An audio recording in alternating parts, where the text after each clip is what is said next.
Great, everybody. Welcome to another Nacho Tuesday. And today I have Alain here with Sekur. And without further ado, we would love if you can introduce yourself and your company and what you guys do over there. Thanks, Andy. Thanks, everyone, for watching. My name is Alain Ghiai, CEO and founder of Sekur Private Data, spelled Sekur.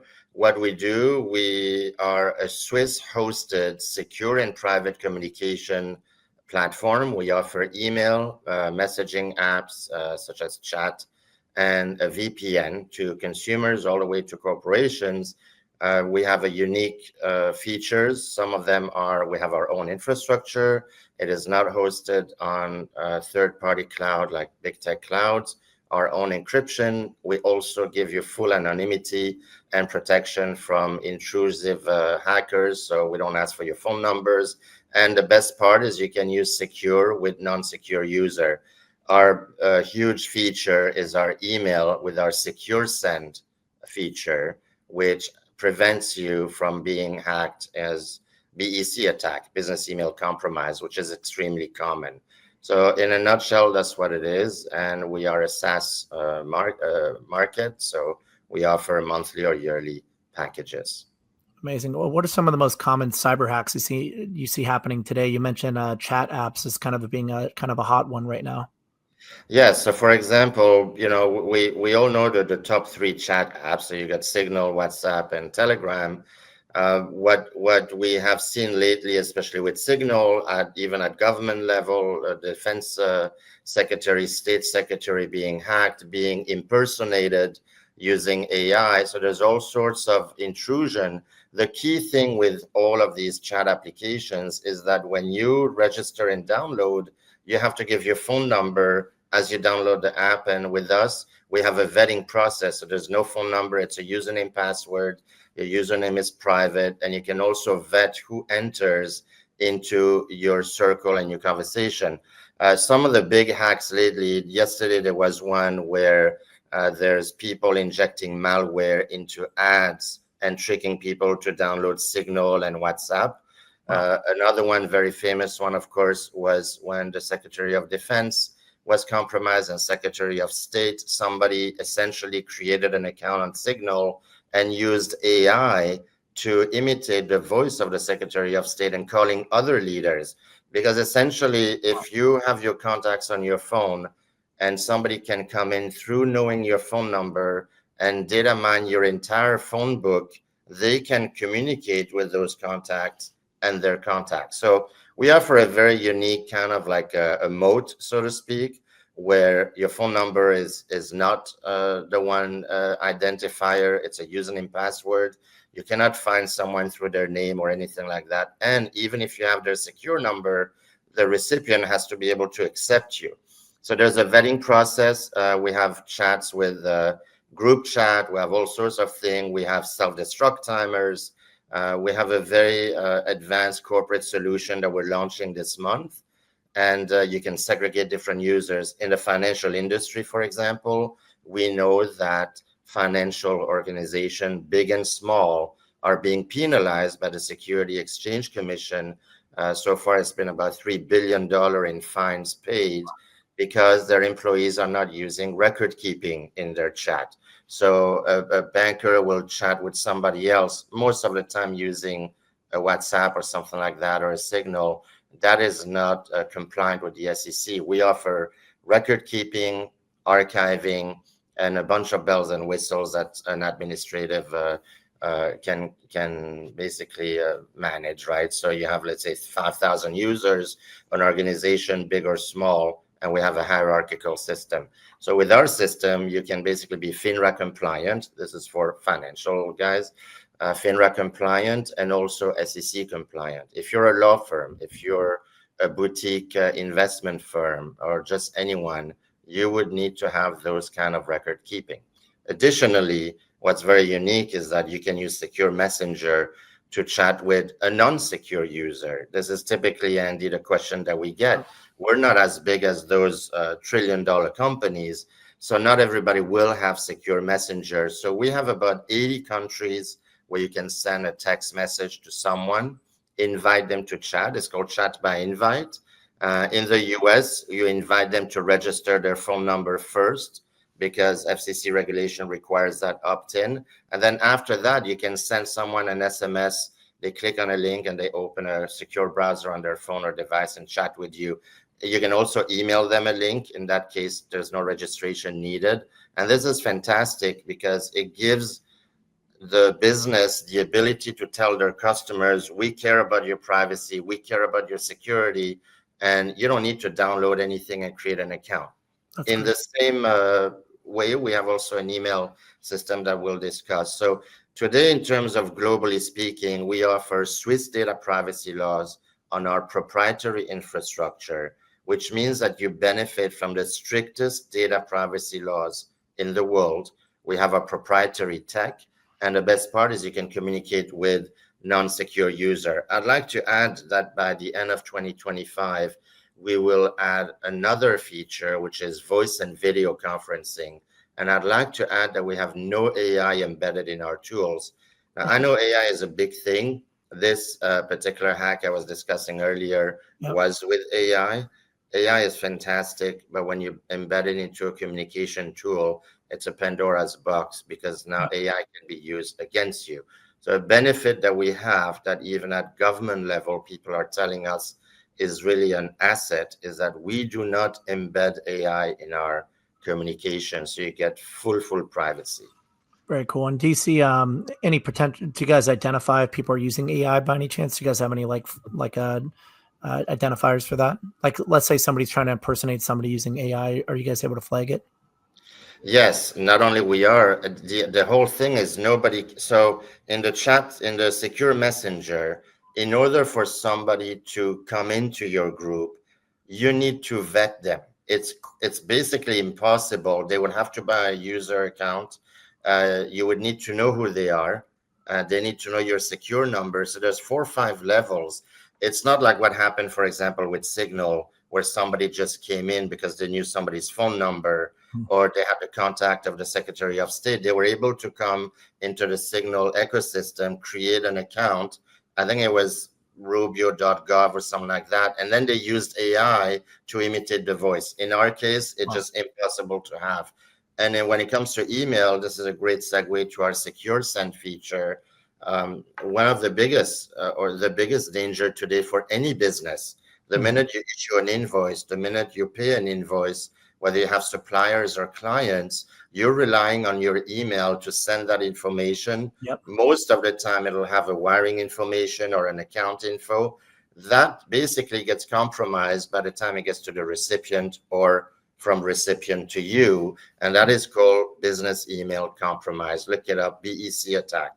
We have a simple countermeasure to that. It's called Secure Send. I believe we have a video demo on our profile. You should take a look. And essentially what it is when you send an email to, let's say, your client with your invoice or a contract, the client will receive a regular email with a link to click in. And when they click, they connect directly to the server in Switzerland. You can password protect, read limit, time limit, all sorts of things. And the best part is that that email, that info is never sent over the internet. Our concept is people connect to the server. Nobody sends info over the net, and you don't have man in the middle. The advantage about Secure Send is that, again, you can send it to anybody in the globe. They can use Secure Reply to reply right back. It's a complete closed system, very easy to use, and you can load up to 5 gigabytes of attachments in it. So even if you just want to send something regular, if you're in the real estate industry, or if you have big brochures and they will not go through regular email because they may be more than 30 megabytes, you can use Secure Send as kind of a file share / email hybrid. It serves many purposes. And that is a great way to evade BEC attacks. And because I have to tell everyone, I've been reading a lot lately about the legal ramification in the UK, in Canada, and US. In the US, a lawyer is liable, and I think a financial advisor as well, and a small business. They're liable for data leaks to their customers when it comes from them. I think Florida has even a stricter rule. So you don't want to be liable when you're being compromised or your client is basically going to sue you because they wired, let's say, $800,000 to the wrong account when they're buying a condo. And these hacks happen from small amount to tens of millions. An average BEC attack, according to an IBM study, is costing a business about $4.9 million. Wow. You can't operate that way. No, and for what if you can basically get away with a countermeasure for as little as $35 a month, I mean, why wouldn't you do that? And again, we have proprietary encryption. There's no open source. I have to say to a lot of people, I'm sure there'll be some contrarians right there. Open source now is a source of 95% of all hacks. It's essentially a code that's been so open that hackers can get in and reverse engineer everything. We do not host on third-party cloud. We have our own infrastructure. We use the Swiss privacy laws as a legal protection as well. And we have some bells and whistles that give you anonymity and protect your identity. As a business, it's the first thing you want to do is you send an email to someone, a contract, an invoice. You do not want to have that risk of being compromised and impersonated. This happens at every level, and I'm sure you know about that. Yep. And for that amount, I mean, just the price for peace of mind, that's really affordable. So it's good to hear that. What made you want to start this company and launch everything in Switzerland? It sounds like Switzerland's one of the leaders in privacy laws. So you probably predict that a lot of other countries are going to kind of follow their lead at some point. We'd love to learn more about your background there and why you guys started in Switzerland and where do you see things going in terms of privacy laws? So I'm from Switzerland, so that helps. Yep. I started, I had a payment processing company way back in 2006. And after the crash of 2008, we decided to use the infrastructure we have to store data because we were the first company in Switzerland to be PCI DSS compliant, which is a big compliance that not everybody that processes card needs to have. Essentially, Switzerland has always been, it's the DNA of Swiss to have that privacy and protection of the individual and the company itself. We figured Switzerland is still going to be, back then you had people putting their money in their gold bars, and now it's all about digital assets. In fact, Switzerland is one of the centers for crypto in the world as well. So we decided back then, it was probably about, I would say about almost 8 to 10 years too early, but we decided just to have our infrastructure there. When it was very fashionable to have it with US infrastructure, we realized that there'll be a time at some point where people will need to have that protection and businesses too. So that's how we started. We developed a virtual safe called Digital Safe. This is a product we're going to launch in 2026 and relaunch under Sekur Suite. Back in the day, nobody wanted to pay a little bit extra for 100 gig of storage in a drive like a Dropbox. They would go to the mainstream big tech because it was cheap and you got a ton of storage. Whereas today, it's not about how much storage you get and how cheap it is. It's about how private is it. Obviously, we know that the two main storage drives in the world are not private. They also get compromised a lot. We don't need to mention that too much. It's every day in the news, and we're getting more and more requests from companies that say, I want a private cloud. I want something outside of big tech and AI, etc., because it's just too much compromise. So this is kind of our forte. The more we move on, the more digital, the more we're going to advance with AI and digital footprints, I should say, the more there's going to be a need for something, I'm going to call it off-grid, even though we use the net. So we're that off-grid company. We have our own infrastructure, our own codes, our own everything. You may pay an extra, maybe not, but sometime, but let's say you made 20% more, you're going to pay maybe a little bit more, but at least you're going to be protected. So I see the future with AI, it's a big unknown thing, but AI is going to be something that I think is going to drive a pushback against all of that. There will be a core sector of the business world and individuals that will want to push back against it.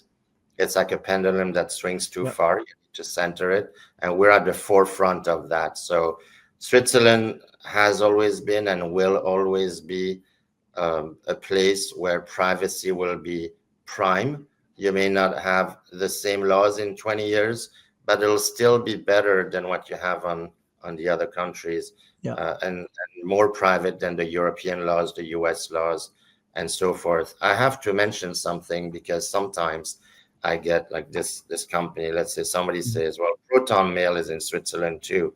Besides the fact that they have been compromised, and last October, 4,000 DC Congress staffers were hacked and their data in the dark web. Proton uses Amazon Web Service. If you use a US infrastructure in any country, you're bound by the Cloud Act, which means that privacy that country offers you is useless. This is why we have our own infrastructure, so we can truly offer Swiss privacy. I should mention a small thing about our VPN. Our VPN uses only one country. It is a VPN that is made to increase your encryption when you're on a Wi-Fi, let's say in a cafe or a public place. You want to use our VPN because it will encrypt your connection. It only offers you Swiss IP addresses because for the fact that we do not use the global footprint of the data centers. A company cannot have 6,000 servers unless it's one of the big guys. A server is $50,000. So, nobody has $300 million of infrastructure except the big three, the big four. And it is convenient to move around different country IP addresses. Not very useful unless you want to watch something from a particular place. These VPN, most of them are just data mining you. One of them, I won't name, one of the biggest a couple of weeks ago leaked their entire IP addresses, etc.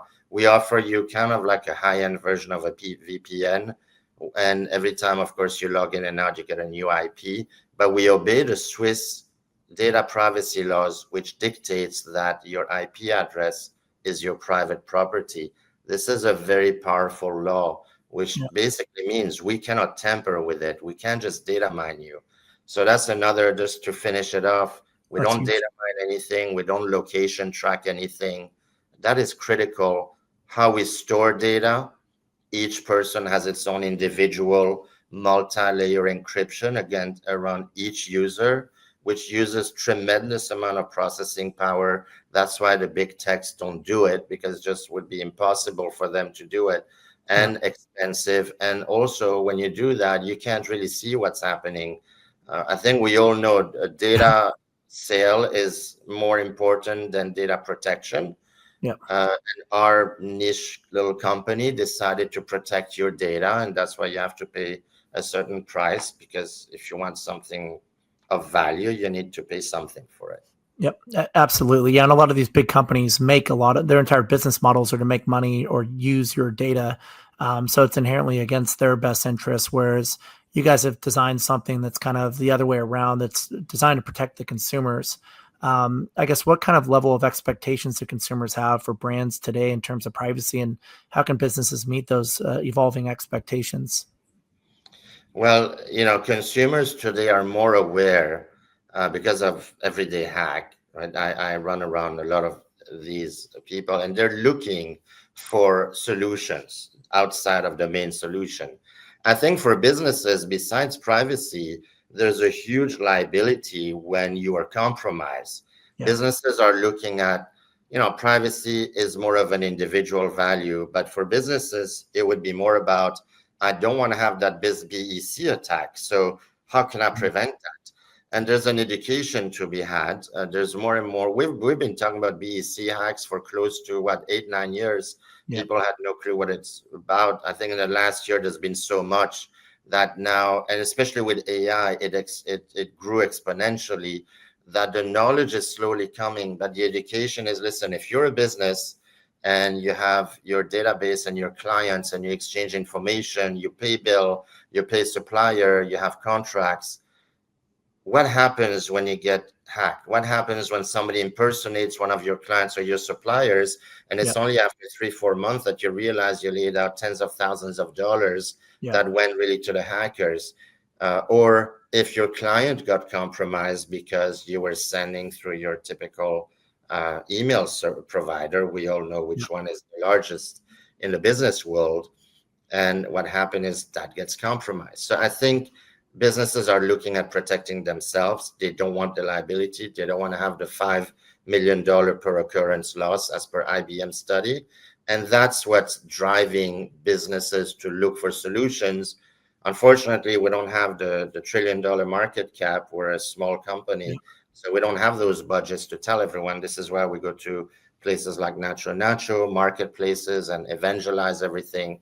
But we do get more and more businesses that come to us. They migrate everything to us. Obviously, you can have your own domain, etc. I should mention as well, whether you're small or large, you can also do a split. We have an interesting thing called inbound relay system. So this is mostly for larger companies that want to have, let's say, a few hundred people on Outlook, but then the other 50 or other people of management, they want to have on Sekur, to have that secure send feature, and they all want to maintain with the same email address. We're able to split the domain into two hosts. We would be one of your ISP, and the others would be the rest. That's unique. But I think for a small, medium-sized business, you're able to migrate pretty much everything.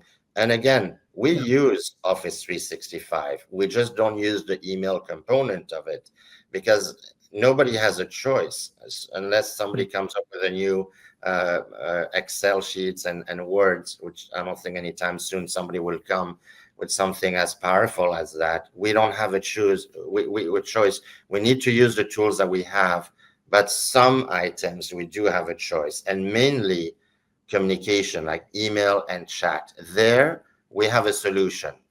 That's kind of the best way I can explain. And business will be looking for not being sued because their clients got hacked when they received an email from the business. Yeah, and it's just better to get ahead of it, because it's only going to get worse, especially with AI, like you mentioned.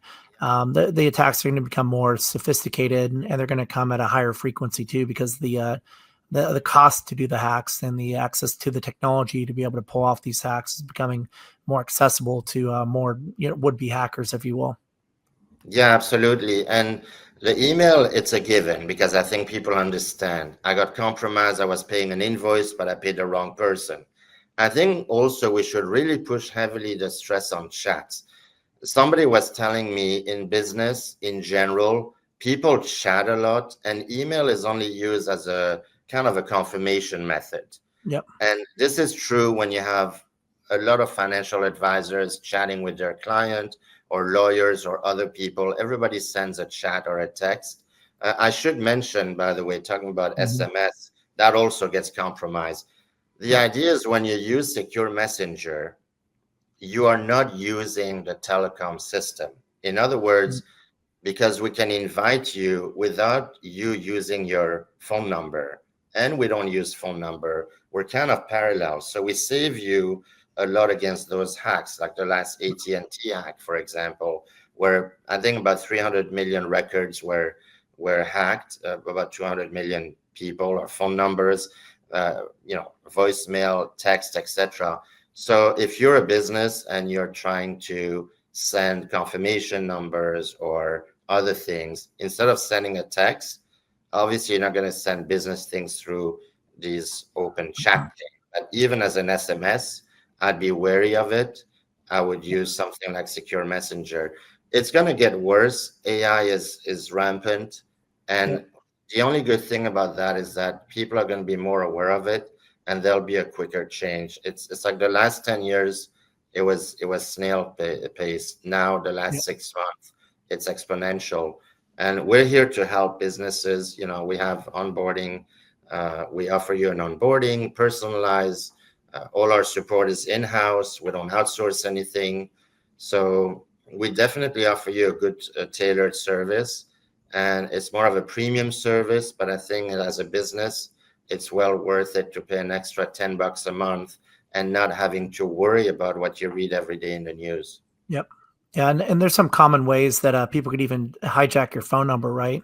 Absolutely. SIM swap, hijack phone numbers. This is why we do not use the phone number system. We're also developing solution for OTPs, one-time passwords. I'm sure everybody has gotten this from the bank sometime, and or anywhere you log in. Those are hijackable majorly. In fact, you get tons of those that are fake. Yes, so the phone number is kind of the Achilles heel, but we all need our phone and our phone number. And the reason why these apps always require your phone number, because from there they have your data. Yeah, that, and it's easy. It's just an easy confirmation for them, but it's not the most secure because, No. I don't know if you want to go into more detail about it, but SIM swaps are becoming a lot more common. Like literally somebody can go into a T-Mobile store and they can impersonate you and take your number, port your number over to their phone. So when they're getting these OTPs, they're coming to their phone, the hijackers, the hacker's phone, not your phone. So that's how a lot of people get around it.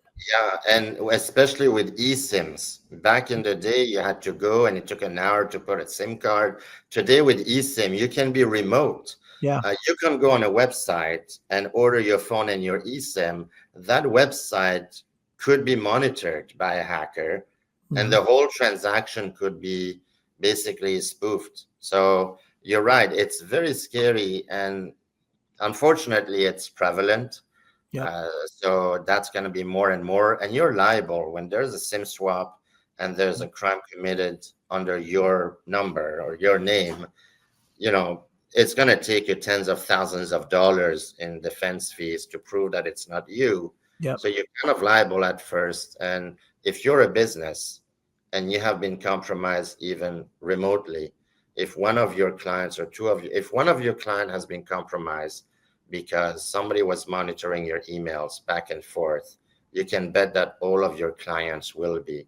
This is horrendous, right? I mean, it goes, everybody gets that. President Trump was compromised with Roger Stone during the election last year, where somebody was impersonating Roger Stone to the president of the United States. If the president can be compromised and the Secretary of State can be compromised on Signal, so can you. And unless you change the tools, unless you change the habits, it will happen. So I'm actually paranoid myself so much. Ever since we have Secure Send, so we have to pay invoices too. So I tell people, don't email me the invoice. Let me send you a Secure Send, and you can load it up and use Secure Reply. And that's one way, at least as a business, so they don't have to buy the solution. And I do not want to receive any invoice as a business unless it comes from our Secure Send system, because then I know at least that it wasn't compromised. And not just what you preach. No, this is how you have to live today. Unfortunately, you have to take more precaution. I recommend businesses to really critically think about that. And I believe, talk about pricing, we offer quite a steep discount on the marketplace. So you're not even going to pay full price. So we love having great products like this in NachoNacho, especially a product like yours, which is a really hot topic item right now. I mean, cybersecurity is such a big deal these days, and we always have the best tools like you guys there. So thank you. BEC attacks cost about $80 billion a year to the US economy, and it's only increasing. So I'm hoping that more and more people will watch this and take a look. NachoNacho is a great marketplace because it makes it easy. I want to give you a little plug here because it's the easiest marketplace to come into, and there's no huge fees or anything like that. And you guys have been amazing to work with. So I'm really excited to offer our privacy and security to businesses. Every business that uses our system is a business that's going to be saved from BEC attacks and other intrusion attacks. Thank you so much. And what's next for you guys over the next 5 years? Sounds like you guys are going to kind of be at the forefront of this new era of privacy-focused business communications and server technology. Yeah, so I like that question. So our goal, so we're publicly traded in Canada, US, and Germany. In the US, the ticker is SWISF, SWISF. In Canada, it's SKUR. It's a microcap. Our goal is to keep going, eventually move to a higher exchange from OTCQB to NASDAQ or NYSE and keep growing. Our next project is the video conferencing tool I mentioned. Hopefully end of this year, 2025, we will have it. And again, you'll be able to call someone without dialing their phone number, which is so unique. The target market for that is more corporate, government. Obviously, any business can use it. We have expanded internationally. We just announced a partnership in Portugal, Spain, Ireland. We just hired, today there was a news about it. We hired a US marketing company to help us launch the corporate. We're in Africa. And then once we do that, by Q1 of next year, let's say April, May next year, we want to launch our own secure suite, which will give you the full gamut of file backup, storage, drive, file share, password manager, all in one. And then kind of our dream scenario is to build our own browser. We haven't discussed that a lot, but there's a lot of browser hacking right now too, where you have malicious links being pushed on you and you click. And so browsers are targeted as well. We want to build our own browser, hopefully by the end of 2026. And eventually the culmination of all of that is potentially to offer a mobile service with all of the secure privacy features. It'll be like an MVNO, but that's kind of a couple years down the road. Right now, we want to push our business tools, finish the voice and video encryption, the document management suite, which I believe a lot of financial companies will want to use, or law firms, or even startups, right? If they're afraid of being compromised, if they have like IP information that's very valuable and they don't want that to be compromised on a big tech drive, they would store it with secure suite. So that's kind of the 2-year plan. Obviously, the next 5 years, we want to be known as a leading privacy communication platform, at least one of the leading one in the world. That is the goal. And you get what you pay for, as they say. Yep. So if you want good quality and privacy, you'll have to pay a little bit extra. And, frankly, between you and I, it's not that much money. We pay more for coffee on a daily basis than what you would pay for our solution.